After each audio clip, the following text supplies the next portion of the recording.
नमस्कार मित्रांनो, government exam गुरु आपल्या आवडत्या चॅनलवर सर्वांचं मनापासून स्वागत आहे. मित्रांनो, आपण या चॅनलवर सर्व कॉम्पिटिटिव्ह एक्झामच्या व्हिडिओ अपलोड करत असतो. त्याचा अभ्यास कसा करायचा ह्याची माहिती देत असतो. मित्रांनो, आता नुकतेच निघालेले RTOची वॅकन्सी AMVIची भरती निघालेली आहे. त्या भरतीसाठी अभ्यास कसा करायचा, प्रिलियम एक्झाम कशी सोडवायची त्याविषयी आपण बोलणार आहोत. तर सुरुवातीला आपण राज्यशास्त्र हा विषय घेणार आहोत. तर 2017च्या पेपरमध्ये राज्यशास्त्र विषयाचे 9 क्वेश्चन पडले होते मित्रांनो. तर कमीत कमी 9पैकी आपल्याला 7 क्वेश्चन येणं गरजेचं आहे या पेपरमध्ये. तर ते क्वेश्चन येण्यासाठी आपल्याला राज्यशास्त्राचा डीप स्टडी करणं गरजेचं आहे. तर मित्रांनो, हा डीप स्टडी आपण आपल्या चॅनलवर करून घेणार आहोत. तर मित्रांनो, तुमचा हा स्टडी होण्यासाठी या चॅनलला सबस्क्राईब करा आणि बेल आयकॉनवर क्लिक करा, म्हणजे तुम्हाला या चॅनलवर सर्व व्हिडिओ लगेच मिळतील. आणि मित्रांनो, RTOची एक्झाम होईपर्यंत या चॅनलला सबस्क्राईब करा आणि कंटिन्यू या चॅनलला भेट देत राहा, म्हणजे या चॅनलवर तुम्हाला नवीन काही ना काही मिळत राहील. तर मित्रांनो, जास्त वेळ न घालवता व्हिडिओला स्टार्ट करूया मित्रांनो. आणि बघा, आपण IMP क्वेश्चन बघणार आहोत जे राज्यसेवा MPSC किंवा MPSCच्या पेपरला पडतात. असेच क्वेश्चन बघणार आहोत आणि असेच क्वेश्चन आपल्याला RTOच्या एक्झामला बघायला मिळतात. तर मित्रांनो बघा, पहिला क्वेश्चन आहे. तुम्हाला या प्रश्नाचं उत्तर येत असेल तर प्रश्नाचं उत्तर कमेंट बॉक्समध्ये द्यायला सुरू करा. तर बघा, पहिला क्वेश्चन आहे, खालीलपैकी कोणत्या गृहाचा सभापती हा त्या गृहाचा सदस्य नसतो. बघा, त्यामध्ये ऑप्शन 1 लोकसभा, राज्यसभा, विधानसभा, विधान परिषद. तर बरोबर उत्तर आहे राज्यसभा. तर त्याचा आपण विस्तृत रूप पाहूया का नसतो तो. तर खालीलपैकी कोणत्या गृहाचा सभापती हा त्या गृहाचा सदस्य नसतो. कोणत्या गृहाचा नसतो तो राज्यसभेचा सभापती हा त्या गृहाचा सदस्य नसतो. का ते पण सांगतो. बघा, राज्यसभेचा सभापती हा उपराष्ट्रपती असतो. आणि राज्यसभेत जे सदस्य असतात त्यांना आपला सभापती निवडण्याचा अधिकार नसतो, कारण सभापती म्हणजेच उपराष्ट्रपती हा निवडणुकीने त्या पदावर आलेला असतो. निवडणुकीने म्हणजे राज्यसभा आणि लोकसभा यांचे सदस्य त्यांना निवडून देतात, त्याच्यामुळे तो त्या पदावर आलेला असतो. कोणत्या तर राज्यसभेचा सभासद म्हणजेच कोण असतो तर उपराष्ट्रपती असतो. म्हणजे त्याचं उत्तर आहे राज्यसभा. राज्यसभेचा सभापती हा त्या गृहाचा सदस्य नसतो.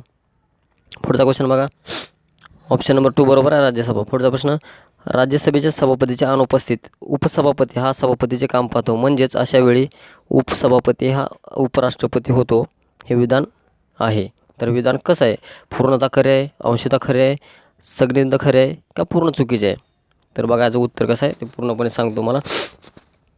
बघा, राज्यसभेचा सभासद म्हणजे राज्यसभेचा जो सभापती असतो तो उपराष्ट्रपती असतो. लिहून ठेवा मित्रांनो, हा क्वेश्चन विचारतात. राज्यसभेचा सभापती हा भारताचा उपराष्ट्रपती असतो आणि हा उपराष्ट्रपती जेव्हा अनुपस्थित असतो किंवा कामावर नसतो त्यावेळेस राज्यसभेचा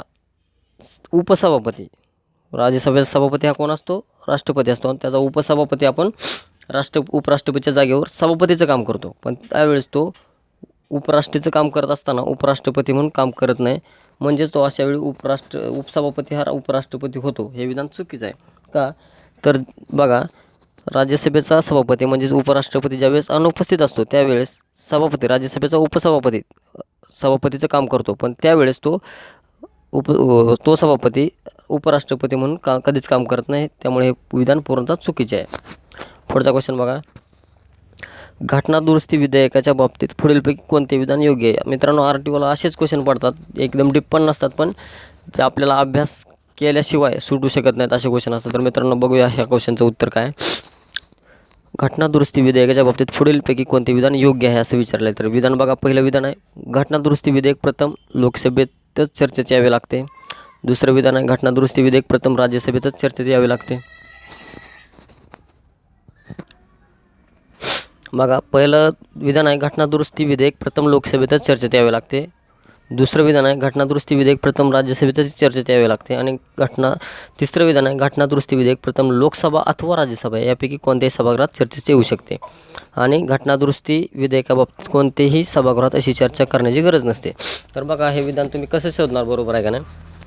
तर बघा, घटना दुरुस्ती म्हणजे एखादा आपल्याला घटना बनवायची आहे, नवीन कायदा बनवायचा. तर कायदा बनवण्यासाठी पहिल्यांदा ते लोकसभा किंवा राज्यसभा या दोन्हीमधल्या कोणत्या तरी संविधानामध्ये यायला पाहिजे. ह्याच्यामध्ये जर सह्या झाल्या, त्या दोघांनाही मान्यता मिळाली, जर 2/3 या मताने बहुमत सिद्ध झालं तर ते राष्ट्रपतीच्या सह्येसाठी जातं.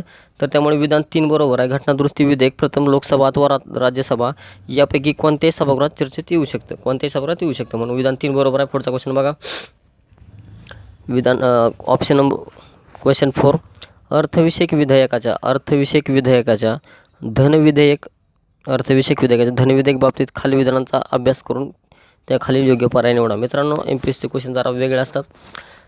ऑप्शनमध्ये सुद्धा ऑप्शन दिलेले असतात, त्यामुळे बरोबर उत्तर जर शोधायचं असेल तर त्याला डीप स्टडी लागतो. तर बघा, ऑप्शन आहेत, धनविधेयक प्रथम लोकसभेतच मांडावे लागते. ऑप्शन बी आहे, धनविधेयक प्रथम राज्यसभेतच मांडावे लागते. ऑप्शन सी आहे, धनविधेयक प्रथम लोकसभा व राज्यसभा यापैकी कोणत्याही सभागृहात मांडले जाऊ शकते. आणि ऑप्शन डी आहे, धनविधेयक मंजुरीसाठी कोणत्याही सभागृहाची आवश्यकता नसते. तर बरोबर उत्तर आहे, धनविधेयक प्रथम लोकसभेतच मांडावं लागते. फक्त ऑप्शन ए बरोबर आहे. धनविधेयक हे नेहमी लोकसभेतच मांडावं लागते आणि धनविधेयक आहे का नाही हे ठरवण्याचा अधिकार लोकसभेच्या सभापतीला असतो. म्हणून ऑप्शन ए बरोबर आहे. 1, धनविधेयक हे नेहमी लोकसभेतच मांडावे लागते. पुढचा क्वेश्चन बघा. मित्रांनो, ह्या क्वेश्चनचं उत्तर तुम्हाला येत असेल तर कमेंट बॉक्समध्ये देऊ शकता.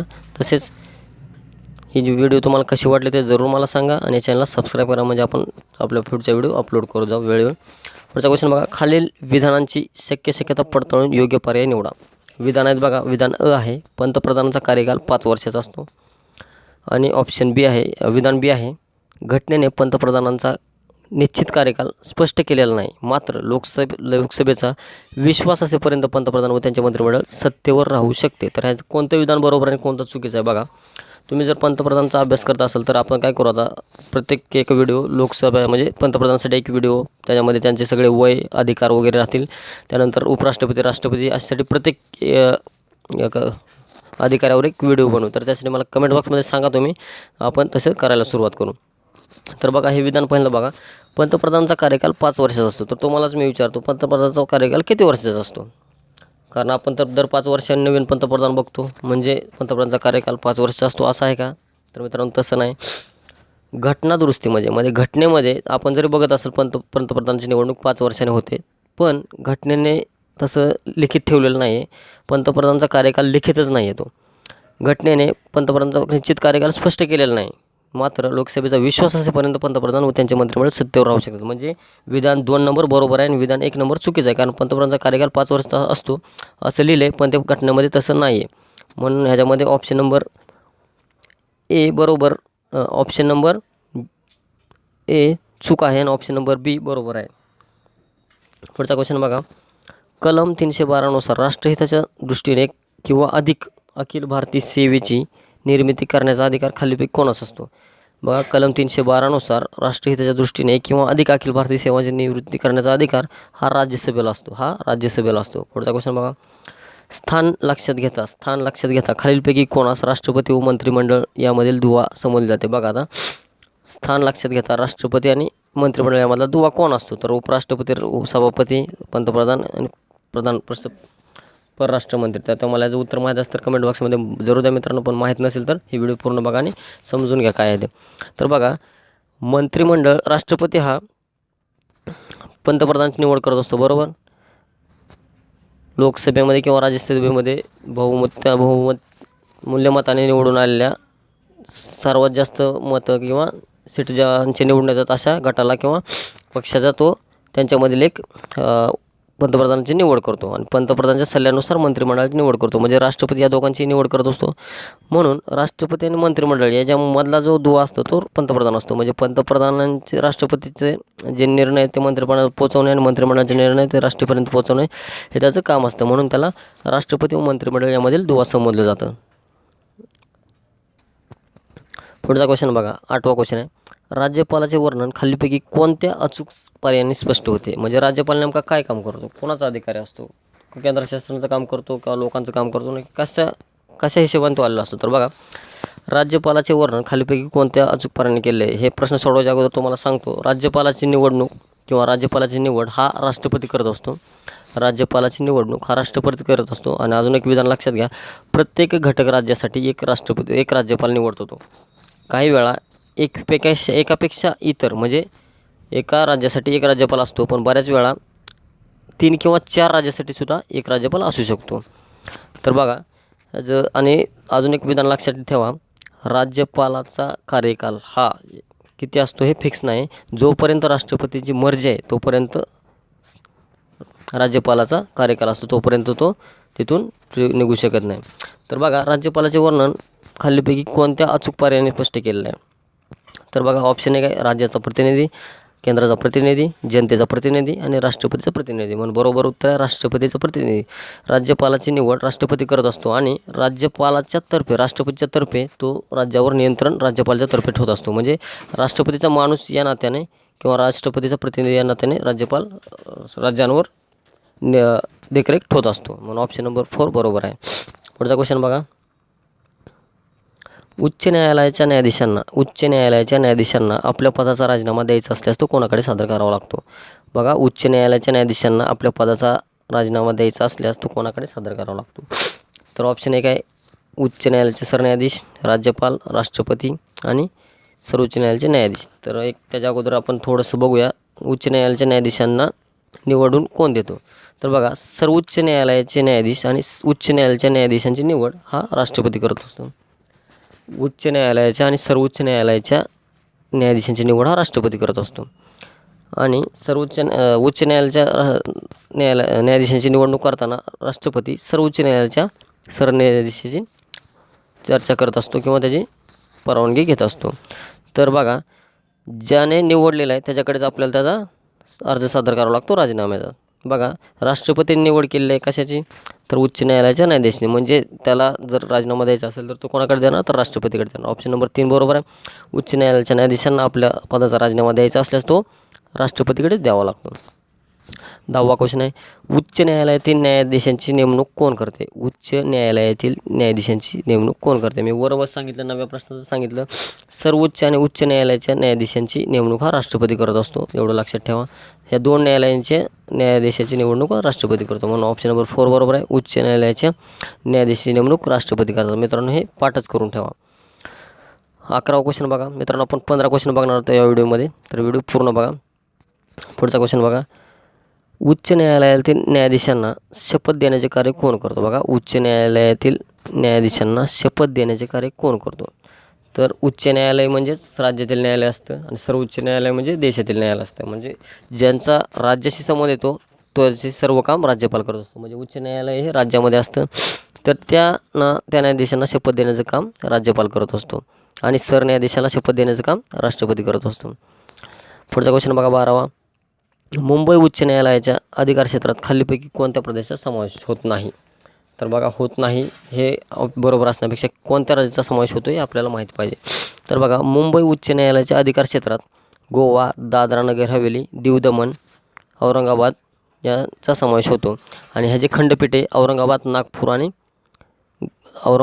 आणि पणजी या 3 ठिकाणी आहेत. म्हणजेच लक्षद्वीप या प्रदेशाचा समावेश होत नाही. ऑप्शन नंबर 4 चुकीचा आहे त्यामध्ये. पुढचा क्वेश्चन बघा, भारतीय संविधान कोणत्या दिवशी अंमलात आले होते? भारतीय संविधान कोणत्या दिवशी अंमलात आले होते? तर बघा, भारतीय संविधानाची पहिली बैठक जुलै 1946 रोजी सुरू झाली होती आणि 29 ऑगस्ट 1947ला न्यायाधीश घटनेचं काम चालू होतं, म्हणजे संविधानाचं काम चालू होतं. तर ते 2 वर्ष 11 महिने आणि 18 दिवस चाललं होतं. 2 वर्षे 11 महिने आणि 18 दिवस चाललं होतं आणि ते काम 26 जानेवारी 1949 साली त्याला म्हणजे संविधान स्वीकारलं होतं. 26 जानेवारी 1949 साली संविधान स्वीकारलं होतं आणि 26 जानेवारी 1950 रोजी संविधान अंमलात आलं होतं. म्हणून हे 2 क्वेश्चन असतात, संविधान कधी स्वीकारलं आणि संविधान कधी अंमलात आलं. तर त्यामध्ये 1 महिन्याचा फरक आहे. संविधान हे 2 महिन्याचा फरक आहे मित्रांनो. संविधान हे 26 नोव्हेंबर 1949 रोजी स्वीकारलं गेलं आणि त्याच्यानंतर संविधान हे अंमलात कधी आलं तर 26 जानेवारी 1950 रोजी अंमलात आलं होतं. पुढचा क्वेश्चन बघा, खालीच क्वेश्चन आला बघा, भारतीय संविधान कोणत्या दिवशी स्वीकारण्यात आलं होतं? तर आपण बघितलं वर 26 जानेवारी 1949 रोजी भारतीय संविधान स्वीकारलं होतं. तर पुढचा क्वेश्चन बघा, भारत खऱ्या अर्थाने सार्वभौम प्रजासत्ताक गणराज्य कधी बनले? म्हणजे बघा, खरं तर आपला भारत 15 ऑगस्ट 1947 रोजी स्वतंत्र झाला. 15 ऑगस्ट 1947 रोजी स्वतंत्र झाल्यानंतर भारताकडे स्वतःची अशी एक घटना दुरुस्ती नव्हती किंवा घटना नव्हती, ज्याच्या थ्रू म्हणजे असं काही लिखित नव्हतं, ज्याच्या कायदे कानून नव्हते, त्याच्यामुळे राज्याचा कारभार व्यवस्थित सुरळीत चालावा असं काहीच नव्हतं. त्याच्यामुळे ते कधी बनलं तर 26 जानेवारी 1950 पासून सुरू झालं ते. म्हणजे 15 ऑगस्ट 1947 ते 26 जानेवारी 1950 रोजीचं स्वातंत्र्य आहे त्याला म्हणतात वसाहतीचं स्वातंत्र्य. वसाहतीचं स्वातंत्र्य म्हणजे त्या काळात आपल्याला कोणतंही राज्य नव्हतं, कोणताही कायदा नव्हता, कोणतंही कानून नव्हतं, त्याला वसाहती स्वातंत्र्य म्हणतात. आणि कधी बनलं तर 26 जानेवारी 1950 रोजी भारत हा खऱ्या अर्थाने प्रजासत्ताक बनला. तर मित्रांनो असे 15 क्वेश्चन बघितलेले आहेत. 15पैकी तुम्हाला किती बरोबर आले ते जरूर सांगा आणि तुम्हाला हे व्हिडिओ कसे वाटले ते जरूर सांगा. आणि आपण पुढच्या व्हिडिओपासून IMP क्वेश्चन तसेच प्रत्येक घटकावर एक व्हिडिओ बनवणार आहोत. राष्ट्रपती, पंतप्रधान, राज्यसभा, लोकसभा त्या व्हिडिओ बनवण्यासाठी मला कमेंट बॉक्समध्ये लिहा, मला प्रोत्साहित करा, आपण या व्हिडिओ बनवून घ्या. त्याचबरोबर मित्रांनो हे व्हिडिओ पूर्ण बघा आणि चॅनलला सबस्क्राईब